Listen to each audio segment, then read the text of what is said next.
Hey yo, Fist Truck TV in the head. It's the last time you're seeing Doug hug him. Are you really beating this right now? Well, you know what? After what I just went through with the Orphan, we're skipping this. Did you eat all the umbilical cords though? No, man, I'm not a big fan of beef jerky. I'm not gonna lie. Also, I was thinking about it, right? I went through the trouble of fighting like all the bosses, including all the ones. Yo, it turned around the corner. Yes, but I went through the trouble of fighting all the bosses, including all the ones that I hate. Right. Oh, you're gonna get the best ending? Is that what you're saying? Well, the best ending would. Fuck no! Wow. Oh, they know. This is a fucking psyop from FromSoft. They know. Yo. Okay. Yeah, Miyazaki's like he's skipping it. Get him. Oh shit, lady. Yo, fuck you. There's What was? She was just looking at the moon. Well, she was crying, man. Oh, okay. I mean, yeah, you see someone crying, strike him down. That's the lesson. Yeah, that's what Left 4 Dead taught us for sure, I guess. Yeah, oh yeah, you just gang up around the witch with shotguns and be like, die. That'd be my favorite thing in versus mode, where like, because it was I remember specifically in versus, right? Well, no, not place witches, but just like I remember in versus, I was like the designated witch, handler, right? Like when we were playing as the survivors. Yeah, because I'd always use a shotgun, so I just we go, oh shit, there's a witch. I would just like immediately run up to her, just fucking blast her. That's it. Because like if you just get the jump on her immediately, she can't fight back. So it just I remember all the times playing versus, and you would see people like set up around the witch, and then just a dude just runs like blam, bitch, and then and then just completely ruins people's plans. It was great. Is her head missing? What head? Okay. So yeah, I went through the trouble of fighting almost all the bosses in this game that I don't like, which is a good amount because I guess there's like I love Bloodborne. Like this is one of the FromSoft games, like I said before, that I've cared to play through without leveling up. Right. The character's name is Larry Champion. I still have him in my save data. And, related to Sam Champion. Sam Champion, yeah, Weatherman, ABC7. So that's exactly why I named him that, just as an aside. I am not, I shit you not, because I find it insane that the guy's name's actually Sam Champion. Like, that is some, like, Duke Nukem type of shit there. Yeah, sure. So, oh god.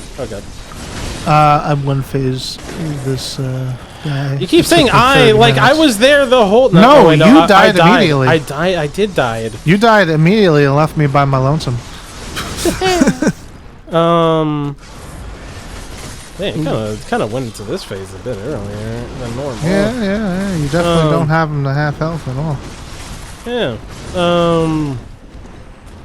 So, yeah, like, I love Bloodborne, before I say everything I'm about to say, but, I guess that's just the MO for this channel at this point, where, like, we gotta say, hey, we love the thing before we talk copious amounts of shit about it.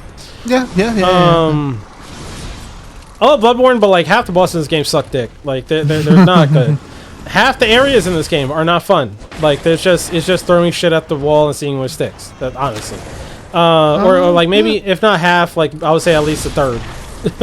I definitely am not an objective observer of this game, just because like I'm not big on the aesthetic at all. Yeah. The, I'm just talking about the act of playing. Victorian type shit. Yeah. You're Victorian type shit. Yeah. But yeah, definitely had a lot of fun playing this stuff. Yeah, like I love playing this game. I played through it dozens and dozens of times. Like I have played through this game a lot. Right. I've done playthroughs with I think every weapon aside from the tentacle, because I just don't think like I got halfway through the game with the tentacle and I was like, this sucks. Like you only do like one thing with it, it's not fun. But I love this game. Right. A lot of this game is not good. Like or just I think is not like it doesn't make for good gameplay. It's not like something that's repeatable and fun to play. Like no. Right. Oh, nice. Interrupted that. Almost and- there. Gehrman is a phenomenal boss, and the Moon Presence is like the complete opposite end of the spectrum. Yep. It's you know, so you know, I was thinking about it like I don't know, last week or 2 weeks ago. Do you want to end on a high note? Yeah, I'm in a high note. I'm good. Fuck the umbilical cords. I'm good. Put me in the wheelchair. I'm done. No. You're supposed to follow that sentence up with daddy. Huh? Put me in a wheelchair, daddy. Okay. You have a lot of Bloodborns, yeah. No, they're Bloodborns in this game. This is actually where it started for me, of calling them whatever the game is, as opposed to whatever they're the blood echoes. I haven't heard anybody call them by their blood real echoes. names. Well, when I stream this, people are like, "Oh, blood echoes." I'm like, "They're Bloodborns," because it's just 3 syllables to say the currency, or I could just say in 2, and it's like dumb and ha, whatever. But Echo as. yeah, it shows. No. Wait, what am I doing? This. Come on. Yeah. So it's just I don't know. It's. And it's more fun. Come on. Yeah. yeah. It's more fun to say Bloodborne, but also just when it comes to. I have no clue what they're actually called in Elden Ring. Runes. They're runes. But it's just easier to say. I just like saying Eldens. Whatever. Yeah, come on. Come on, it's fun. I actually got a. You know, speaking of that, like I guess that voice or something, but I got a comment on like my Sword and Shield video the other day that says like, "Yo, this dude just insulted like half the fucking player base," and I was like, "What?" And they put a timestamp, and it was just when I called them Eldens, and then you know, because throughout the course of making videos, and before I made the Sword and Shield one, you know, I like. You know, my videos don't get a lot of views. I mean, they still don't, but like it's you know, compared to at least now, you know, anytime I call them Eldens, someone would be like Eldens, and I would just say Eldens, and that was it. Like I would just respond to that comment with Eldens, and then someone just said so. That part in that video, I don't know why, even though it's like 100% my fault because I keep calling them Eldens. Right. In the video, I was like, oh, why does he keep like? Like, oh, I said, you know, you got to get like a certain amount of Eldens. and then I was like, oh, I guess mocking people, saying like, oh, Eldens, yeah, they call them Eldens, suck it. And like, I'm like, damn, that's aggressive. Tonight, Gehrman joins the heights. Bam! Oh, God. Bam! I think also we're far removed from Elden Ring at this point, so maybe you're looking back on it. But I remember at the time, like, when everyone was playing Elden Ring, and like I was talking to regular people, like friends, and I was like, "Oh, Eldens," and they're like, "It's called rings or whatever." Whatever, saying. nerd. And I'm like, "You're just not fun." I'm gonna call them Eldens because they're Eldens. I wonder if I still have the stuff. If I still have the stuff with this guy. I mean, Dark Souls, you get souls. Come on, man. Yeah, that's the thing. Like, it's just easy to say souls. Like that's it's such a like. I know it's such a you know, like, oh really? You just can't say runes. It's like, yeah, it's that sound that as opposed to saying like Eldens. Man, I cannot tell you the ringer that this guy put me through when I played through the game at level 4. Oh yeah. To the point where you see, I still kind of internalize some of the openings for viscerals. Yeah, you definitely like. I've seen you hit this dude. Yeah, you know this fight. Yeah, like there. So this is a story I think I told off video, but it was like not long after I did that playthrough, I was playing through the game again, and one of my friends had not been in the game yet. So I was chilling. Two of my friends were at my house. One of them goes out to smoke. Mm-hmm. And so 2 of us, yeah, it's me and another friend still in my room. And I'm up to this guy, and I'm like, oh, you know, I'll just bang this shit out while he goes to smoke. And so I just went in there and, like, GG'd, like, pretty much every single visceral I could have landed. I got. He didn't get a chance to fight back, practically. And in like 44 seconds or some shit, because I like timed it or something, he was dead. And my friend went to smoke, and then he comes back and just sees the credits rolling. He's like, "What the fuck?" Yeah. I ain't granted I'm not as good as I used to be back in my day, especially after what the Orphan did to my ass. But Never again PTSD. yeah. Yeah, so I think what the ending. Okay, so the ending is you kill this dude and then you take his place. You take his place, 'cause yeah. when he dies, he just goes back to the real world and forgets everything, right? I guess so. So it's not like you're actually killing him. Yeah. But, you know, sick fucks as hunters are, they just want to stay and hunt. Yep.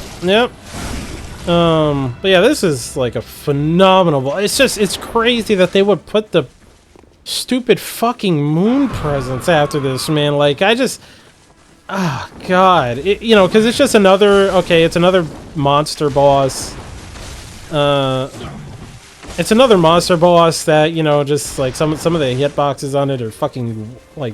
I mean, lore-wise, you know. There's a reason, but there's a reason, but it's mechanically, like this is the peak of final boss fights. Like, what I hate the most about lore is when it gets in the way of gameplay. What I love the most about lore is when it creates awesome moments in gameplay. Like that's so it's like a double-edged sword. Like you seeing the doll in the DLC, and it's like, I know her. And or then Ludwig. She's fucking awesome. Yeah, or Ludwig. Like, you know, what happened? You know, some fuck shit happened to Ludwig, and what could be?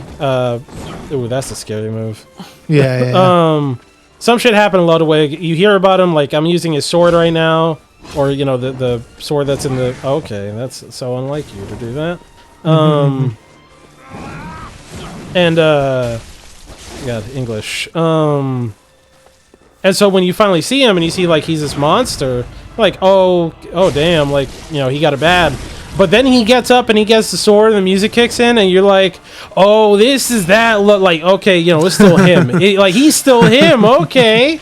And those are cool moments that the lore creates. The moon present showing up and like, oh, what the fuck's going on right now? This is crazy. Then you fight him, you're like, oh, this fight's so whatever. After this fucking banger of a fight. Yeah. And it's just like it's lame. It's like the beta chaos. The beta chaos exists for many reasons that obviously are not just because of lore. You know, like just real life shit, time constraints. I imagine developmental issues, whatever it may be. Right? Shit happens. Right. But still, the beta chaos, the reason why it looks the way it does, and you know, by extension, created the fight that it became, is because of the lore. Or the lore had a hand in that.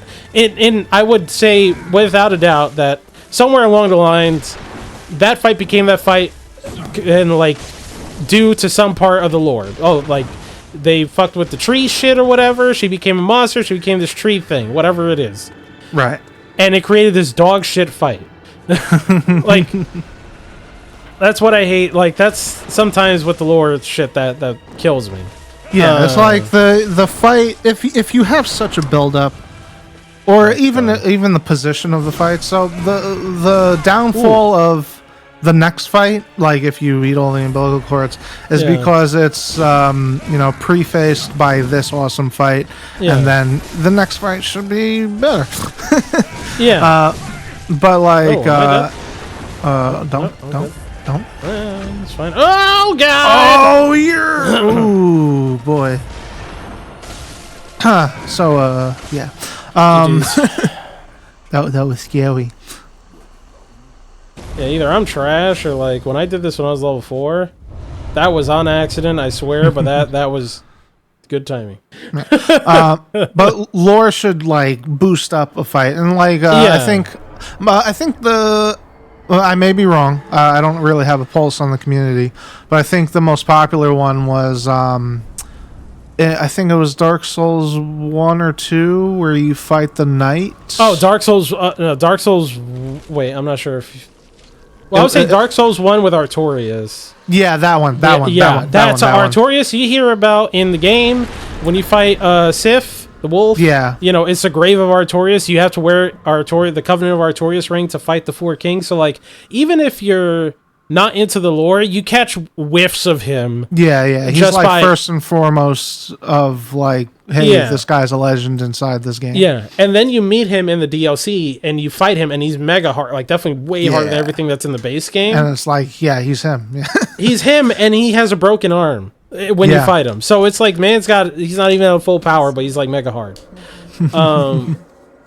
But yeah, that's when the lore is awesome. But then you have other, like, so many moments where it's like, you know, like the Upper Cathedral Ward is a big example of this, where lore-wise, it's like, oh yeah, there's all sorts of sick shit happening up there. Yeah, including the fact that you play it, like, that it's playable. Because it's not, like, random fucking, like, you know, whatever those things that grab you and then take your insight. I don't think that's fun. Random 4 werewolves at the same time, I'm not even sure why those are there, but it's not fun. Yeah. Mushroom alien dragon in Dark Souls 3. You know, the scientist. Oh yeah, that he was like absorbing all the bad juju or some shit. Like, yeah, because like it's a side one where you're going up the castle and then you take a side route and you take an elevator down. Not okay. I thought you were talking about I forget his name, something because of letter. I thought you were talking about the DLC dragon, the purple one. No, you talk about the one where just like the fucking worm or whatever comes out of its foot and you kill it and then he dies. Yeah, that was kind of. But you know, fucking lore. Like, I know you have different opinions about this, but like the pus of man. No, is it? That's what it's called. That's what it's called. Oh, and number 3, Dark Souls 3, the king, the dragon king. Oh, like the Nameless King? Gwen's son? Yeah, Nameless King. There you go. You don't know that? Nameless King. Huh? I don't know that? What do you know? Well, it's not confirmed. It's not confirmed. It's just like implied. Oh, it could be, okay. Yeah, like there's no, like, I think in game, it's not like there's anything that specifically tells you who that guy is. First time fighting him, I was definitely under the assumption that, this is the same dude. Because he has a lot of moves. yeah, but it's not. It could potentially not be the same. Like, there are hints to it, but nothing outright says it. And that's the thing like, if there's nothing that outright says it, then you are coming to conclusions. Okay. Well, yeah, that's my own headcanon. Yeah. Because you also find the Dragon Slayer. You find the Dragon Slayer shit there too. Like it's. But aren't you? It's there's been a ride of sorts. Narrow-minded man Lee Whitlock. That's a fucked up way to talk about your people. Okay. Girl boats. Good girl. No. Yeah, I think I don't know. Is that Bloodborne? It's good. If you haven't played it. Disregard all the shit I talk about the game. I still love it, but whatever. I think you need a P. Can you play this on PS5? I'm playing on PS5 right now. That's why my guy kept fucking like cheering and shit because this controller is way more sensitive than the PS4 one is. Yeah. Bloodborne, definitely a pick, a must play. Yeah. And until next time, I think that's it for us, right? Yeah. I'm good. After some long next time you see us, we'll be in Elden Ring, fellas. Well, back there. Yep. Yeah. we got to get prepped for the DLC, so you got to start your character. Yep. So, until next time, everybody. Bye-bye. Bye-bye.